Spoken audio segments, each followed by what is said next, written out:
So let's say maybe in the past that may have not been the safest experience because there's something similar that happened in the past last time you try to step out. Now you might feel like, oh, my family will reject me because my dad or my mom or my uncle said something then. What if they do it again now, right? They all said something back then. What would they say now? And that is triggering the nervous system. That's triggering the freak out. And that flight, which is to run away from the thing that you want to do or avoid it or scroll. Yeah.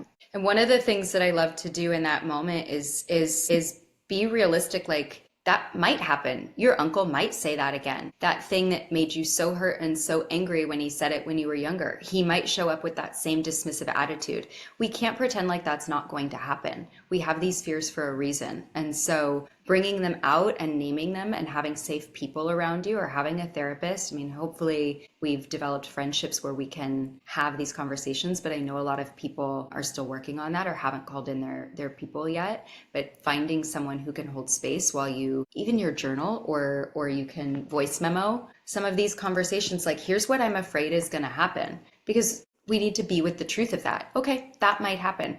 Your mom might reject you, or, these things that you're afraid of, you might get laid off. They just need to be brought out of the body and out of the shadows so that you can look at them and sort of reparent yourself through them. Okay, what if that happens? Okay, what would happen? And then a lot of times it can be fun to just go into a full catastrophizing moment.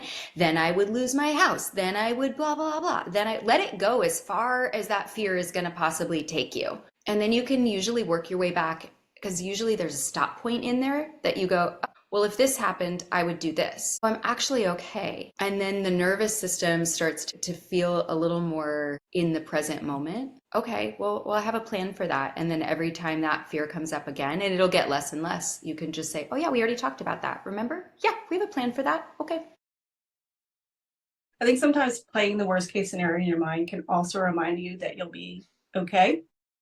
Yeah. But also the thing to remember is that the first time it happened, the benefit of that is that you survived.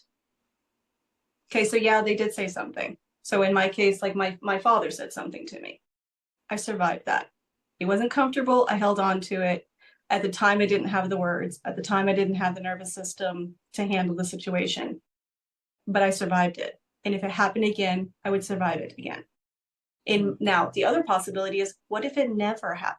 Because our minds like to catastrophize and go to the worst case scenario. Yeah. And I always try to remind myself, you know what, though? You got to give just as much airspace to the possibility of it going great. Mel Robbins will always say, what if it doesn't happen? What if it all works out? You've got to give enough airspace to the other side. And remember that, what if it never happens to you? What if they never say something to you? And that sometimes is the hardest thing. Because what if you do step forward on this and no one says anything? What if they're supportive of you? Holy shit, what does that mean? Oh, it means I can actually make this happen. Sometimes we use the excuse of